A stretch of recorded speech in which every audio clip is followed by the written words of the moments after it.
Hey there, Trailblazers. I hope you guys are all doing well. So, just a few hours ago, we have received even more new juicy information related to the new upcoming characters and content coming to Honkai Star Rail in the upcoming updates. This includes a brand new character skin being released for ACHERON in version 4X, some bits of kit info related to a new Remembrance shield-based unit coming to the game, and also the new V3 kit changes for both Hyacinth and Cypher. But before we begin, let me just give you guys a quick disclaimer that most of the information presented in this video is taken from various different sources and can be subject to change at any point in time. With that out of the way, let's begin without wasting any more of your time. Okay, let's first start with the info related to the new ACHERON skin. So, according to some info from a recent source, who stated that a new character skin for ACHERON will be added to the game somewhere around version 4X.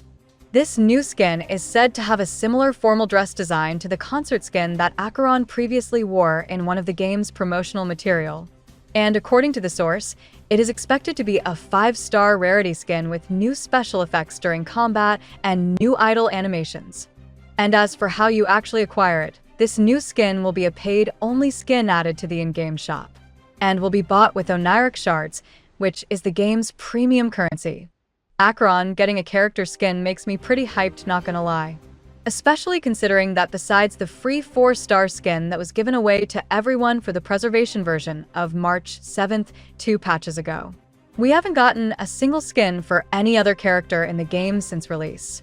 So the fact that not only now we're getting a skin for one of the most popular characters in the entire game, but it's actually a 5-star skin that has different special effects and animations during gameplay makes me very excited. And I do hope they do ACHERON skin justice when it finally releases in terms of both the design of the skin itself and also the combat visual effects, which is especially important considering this is freaking ACHERON we're talking about, who is the literal embodiment of the fan-favorite character Raiden Mei from Hoyo's original Honkai game, Honkai Impact 3rd. So, unless they want to upset every Raiden main out there, it is extremely important that they get her skin right. And I do hope that will end up being the case. So that's basically all of the info we got related to the new upcoming character skin for ACHERON. Next up, let's now go over the new kit details related to the new upcoming Remembrance unit. So according to some info from another news source, this new unit is named Teravox, and he is basically the new 5-star form for Danheng releasing in version 3.6. As for his actual role, Teravox is a fire element unit that follows the path of Remembrance, and he is intended to serve the role of a shield-based sustain in your party, with the most unique thing about him being that unlike all of the other shield-based sustains in the game, his shield strength scales off of his max HP instead of his defense. Using his skill is said to first summon his Memo Sprite onto the field and grants the Ember's Rage effect to the entire team. This effect provides a team-wide shield to all allies scaling off of a percentage of Teravox's max HP, and if the team member already has a shield on them. The new shield will be able to stack up to a percentage of the current shield value provided by the skill. This then ties into his talent, which states that every time an ally's Memo Sprite launches an attack, Teravox gains 1 point of Burning Ember, which stacks up to 5 times. And when Teravox has 5 stacks, he launches a follow-up attack, which deals damage to all enemies scaling off of a percentage of Teravox's max HP. And then also provides Ember's Rage to the entire party that can block damage up to a percentage of Teravox's max HP. So you can basically think of Teravox as a HP scaling version of ACHERON. As similar to the IPC Stoneheart, he can generate stackable shields to the entire party through his skill, and is also able to refresh said shields outside of his own turn through his talent's follow-up attack. However, instead of his follow-up attack stacks being gained through other allies launching their own follow-up attack like ACHERON, Teravox instead gains stacks when an ally's Memo Sprite launches an attack. So basically, in order to make full use of Teravox's kit, you want to run him with other Remembrance units that have Memo Sprites that attack frequently, which could actually make him a good pair-up with the upcoming 5-star form for March 7th that we discussed in my previous video, which, to give a quick recap, also wants fast attacking Memo Sprites on her team in order to charge her powerful ultimate ability. So, assuming both units have Memo Sprites with high speed, They'll essentially be able to mutually benefit off of each other by helping and charging each other's abilities. So that's basically all of the current info we got related to the new Remembrance Shielder. Lastly, let's now finally go over the new V3 kit changes for both Hyacinth and Cypher. Starting with Hyacinth, who surprisingly hasn't received that many new changes to her kit, with there being only 2 very minor changes, which includes her Memo Sprite now being immune to all kinds of debuffs, and her E6 now only increasing all type resistance penetration by 20% instead of 24%.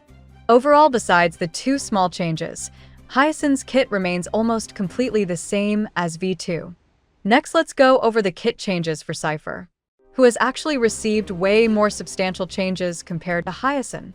Starting with the most major change, which is to her talent's follow-up attack, as her follow-up attack now refreshes based on Cypher's own turn instead of refreshing upon the use of her ultimate, which not only allows her to launch follow-up attacks way more frequently, but she can now also freely bank her ultimate without any issues in order to maximize its damage output. The next change is to her minor traces, as instead of some of her traces providing up to 10% HP, which is completely useless for Cypher, they now provide 10% effect hit rate instead, which is a pretty good change, as it means Cypher needs way less effect hit rate related substats on her relics in order to consistently land debuffs on the enemies, and allows you to focus more on building damage related stats such as crit on her in order to maximize her own personal damage instead. The third change is a 10% buff to her third trace, as instead of providing only 30% damage vulnerability, it has now been buffed to provide over 40% damage vulnerability instead. And the fourth and final change is to Cypher's first 2 Eidolons, which now have their old effects essentially swapped. E1 now grants the old E2 effect of allowing Cypher to record 150% of the original recorded damage value.